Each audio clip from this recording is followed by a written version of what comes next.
Assalamualaikum warahmatullahi wabarakatuh. Selamat datang di Wistara Ahmad Channel.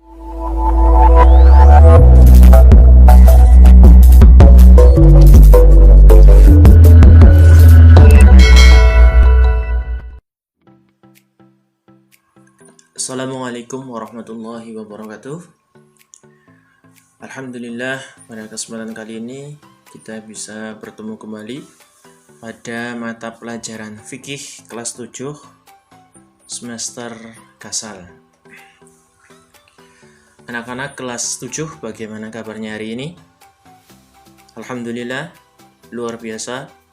Allahu Akbar. Ya, semoga kalian dalam keadaan sehat walafiat dan selalu dalam lindungan Allah Subhanahu wa taala. Allahumma amin. Oke, anak-anak kelas 7.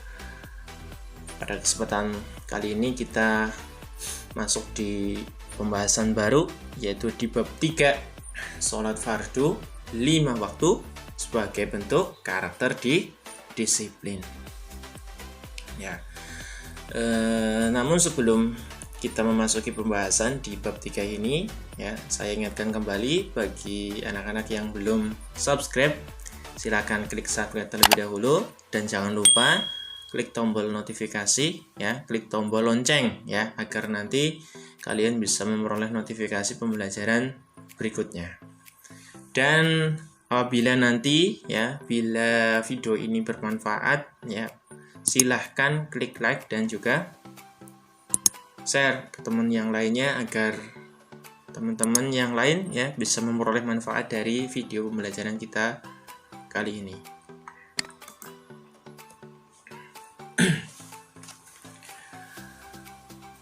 Oke, materi pembelajaran semester Kasal kelas 7. Yang pertama kita akan belajar subbab A, yaitu tentang sholat fardu 5 kali.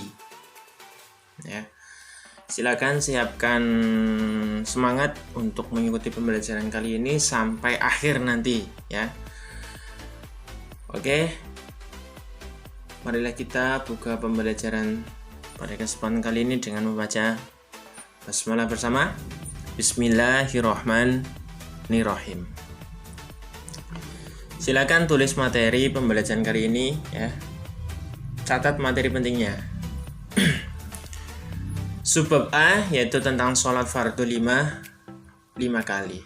Di dalam subbab A kita akan belajar bersama tentang pengertian sholat fardu, kemudian dasar hukum perintah sholat fardu, kemudian ada syarat wajib dan syarat sahnya, dan yang terakhir, yang keempat adalah perkara-perkara yang membatalkan sholat.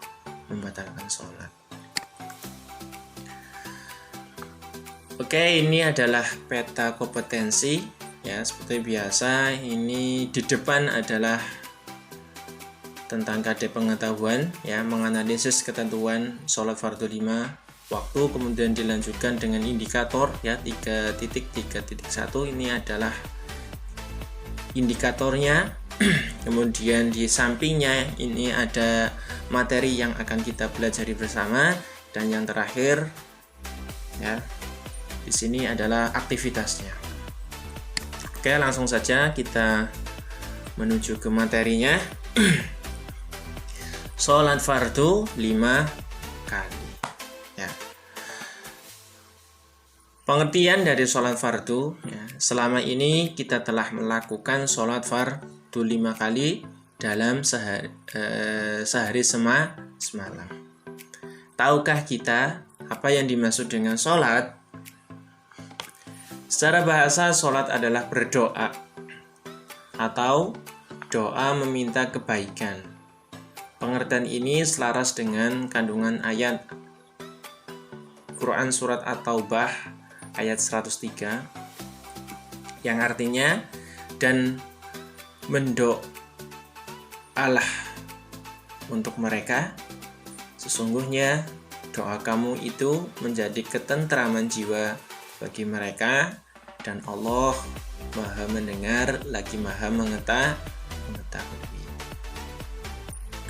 Ya, ini pengertian dari sholat fardu adalah doa menurut bahasa.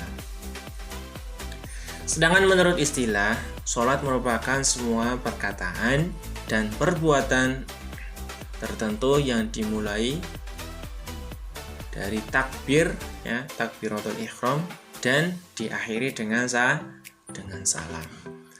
Sholat diwajibkan sebanyak 5 kali sehari semalam, yang biasa kita kenal dengan nama sholat subuh, zuhur, asar, maghrib, dan isya.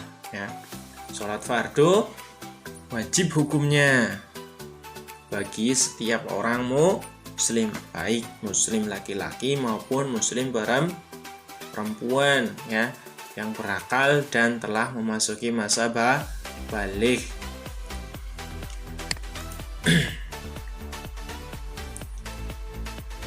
Selanjutnya yang kedua adalah dasar hukum perintah sholat fardu. Sholat fardu merupakan rukun Islam yang kedua. Yang pertama syahadat, membaca 2 kalimat syahadat.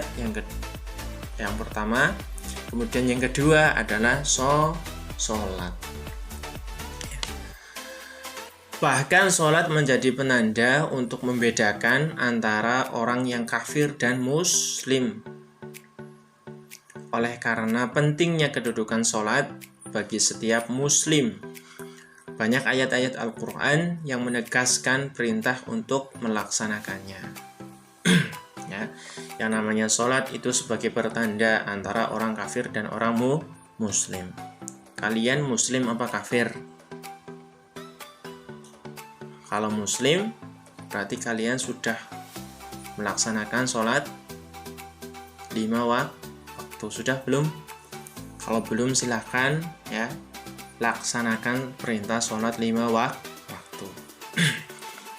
Kemudian untuk ayat ataupun dalil terkait dengan sholat fardu, ya, di sini ada beberapa dalil yang bersumber dari Al-Quran dan juga Al-Hadis. Yang pertama adalah dalam Quran surat Al-Bayyinah ayat 5, ya, yang berbunyi A'udzubillahi minasyaitonirrajim. Bismillahirrahmanirrahim. Wa ma umiru illa liya'budullaha mukhlishina lahuddina khunnafa'a wa yuqimus sholata wa yu'tuz zakata wa dzalika dinul qayyimah. Yang artinya, padahal mereka hanya diperintahkan menyembah Allah dengan ikhlas mentaatinya semata-mata karena menjalankan agama, dan juga agar melaksanakan sholat dan menunaikan zakat. Dan yang demikian itu, ya, demikian itulah agama yang lurus ataupun benar. Itu Al-Quran surat Al-Bayyinah, surat yang ke-89 dan ayat yang ke-5.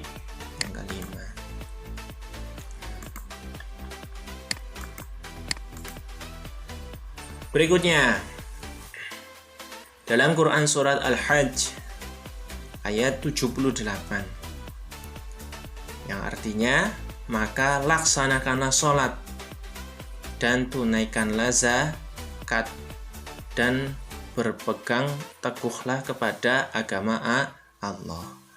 Dialah pelindungmu dan sebaik-baik pelindung dan sebaik-baik penolong. Kemudian Al-Quran yang ketiga ada pada surat An-Nisa, yaitu ayat 103, yang bunyinya bagaimana? A'udzubillahi minasyaitonirrajim. Bismillahirrahmanirrahim. Inna sholata kanat 'alal mu'minina kitaban mauquta. Yang artinya, sesungguhnya sholat bagi orang-orang mukmin adalah kewajiban yang sudah ditentukan waktunya. Nah, ini yang namanya sholat adalah kewajiban, ya, wajib bagi setiap orang-orang mukmin. Selanjutnya adalah hadis yang diriwayatkan oleh muttafaq alaih, yang artinya adalah 5 kali sholat dalam sehari semalam. Kemudian Al-Arabi itu bertanya, apakah saya mempunyai kewajiban sholat yang lain? Rasulullah SAW menjawab, tidak, kecuali sholat sunnah jika engkau menghendaki melakukannya. Ya, hadis riwayat muttafaq alaih. Dalil berikutnya, Rasulullah SAW bersabda yang artinya Islam ditegakkan di antara 5 perkara, yaitu bersaksi bahwa tidak ada Tuhan selain Allah dan bahwa Nabi Muhammad adalah utusan Allah. Yang kedua, mendirikan sholat. Yang ketiga, mengeluarkan zakat. Kemudian menunaikan ibadah haji dan berpuasa pada bulan Ramadan. Itu yang termasuk dalam rukun Islam. Bisa dipahami anak-anak? Oke.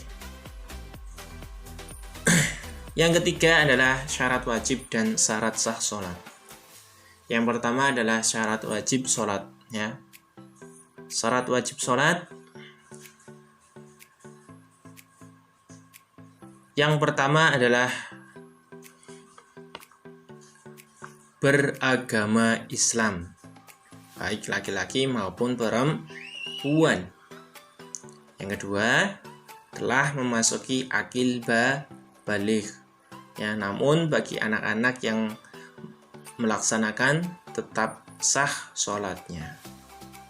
Dan selama sudah mumayyiz, ya, mumayyiz itu mampu membedakan. Yang ketiga, tidak hilang akal karena gila, pingsan, terkena obat bius atau mengkonsumsi sesuatu yang memabukkan. Ya. Akibat hukumnya di sini, ya, yang pertama, orang gila tidak terkena dosa jika meninggalkan sholat, tetapi jika sembuh disunahkan mengqadha, ya, ataupun mengganti sholat-sholat yang ditinggalkannya. Kemudian orang pingsan tidak terkena dosa jika meninggalkan sholat, tetapi jika siuman disunahkan mengqadha ataupun mengganti sholat-sholat yang ditinggalkannya. Kemudian orang efek obat bius tidak terkena dosa jika meninggalkan sholat, tetapi jika siuman disunahkan mengqadha sholat-sholat yang ditinggalkan.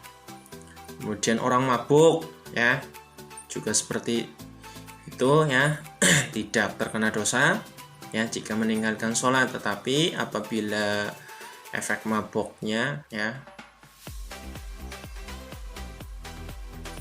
ataupun sudah siuman, ya, juga, ya, diwajibkan mengqadha sholat-sholat yang ditinggalkan.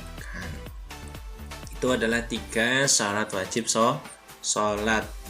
Yang pertama adalah berislam ataupun muslim. Yang kedua adalah baligh. Yang ketiga adalah tidak hilang akal. Selanjutnya, syarat sah sholat.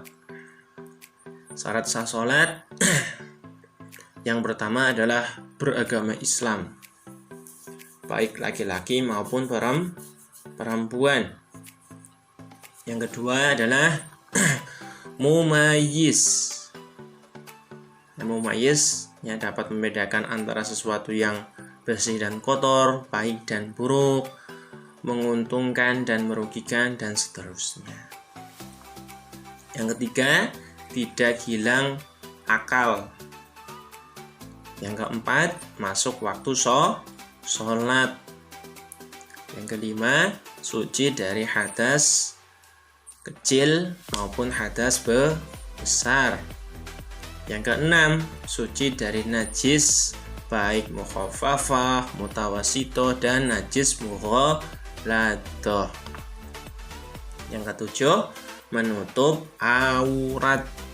Batasan aurat masih ingat? Yang laki-laki batasannya dari pusar sampai lutut. Batasan perempuan, aurat perempuan seluruh tubuh kecuali telapak tangan dan muka. Syarat yang berikutnya adalah menghadap ke arah kiblat. Yang ke-9, berniat. Yang 10, tertib sewaktu menunaikan sholat. Tertib. 11, muwalah ya, ataupun tidak terputus-putus dalam melaksanakan setiap rukun sholat. 12, tidak berbicara kecuali yang berkaitan dengan bacaan-bacaan dalam sholat. 13, tidak banyak melakukan gerakan yang tidak berkaitan dengan sholat. 14, tidak mengunyah makanan dan minuman. Ya. Kemudian yang keempat adalah perkara-perkara yang membatalkan sholat. Perkara yang membatalkan sholat diantaranya yang pertama adalah datangnya hadas kecil maupun hadas besar di tengah-tengah sholat. Kemudian yang kedua, menempelnya najis yang tidak dapat dimaafkan pada badan, pakaian, dan tempat sholat, kecuali langsung disingkirkan. Mengeluarkan ucapan lebih dari 2 huruf dengan sengaja untuk berbicara ataupun 1 huruf namun sudah bisa dipahami.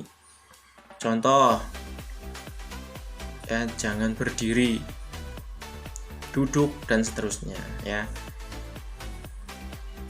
Ini lagi sholat yang tidak boleh mengucapkan kata-kata selain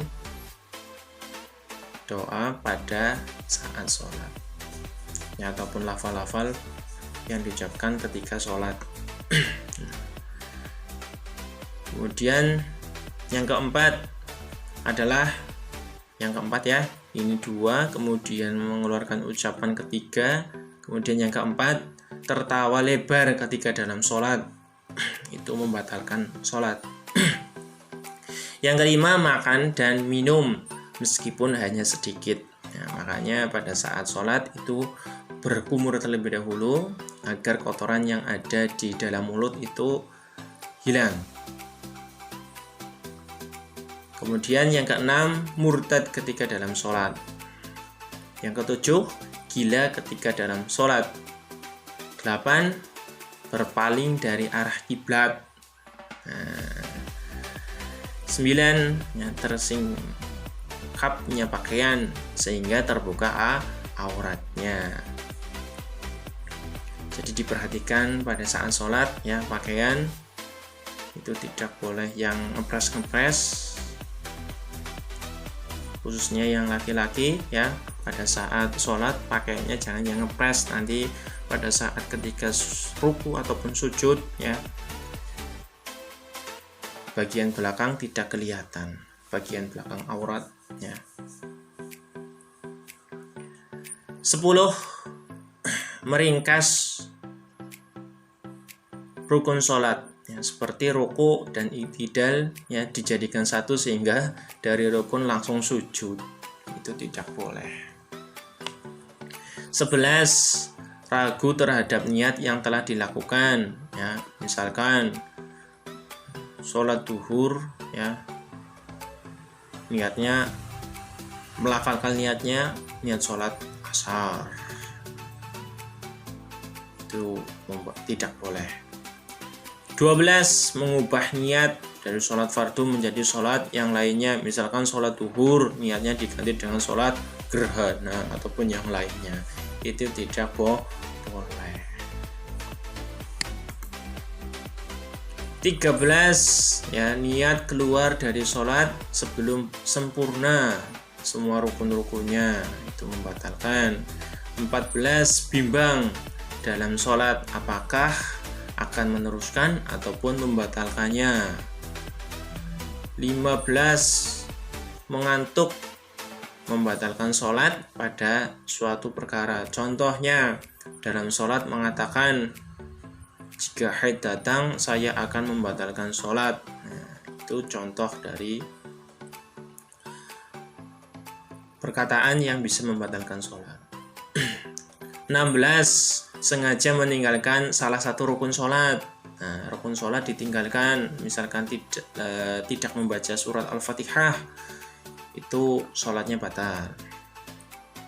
17 sengaja mengeluarkan mengulur rukun dan tujuan bersenda gurau, ya, itu membatalkan.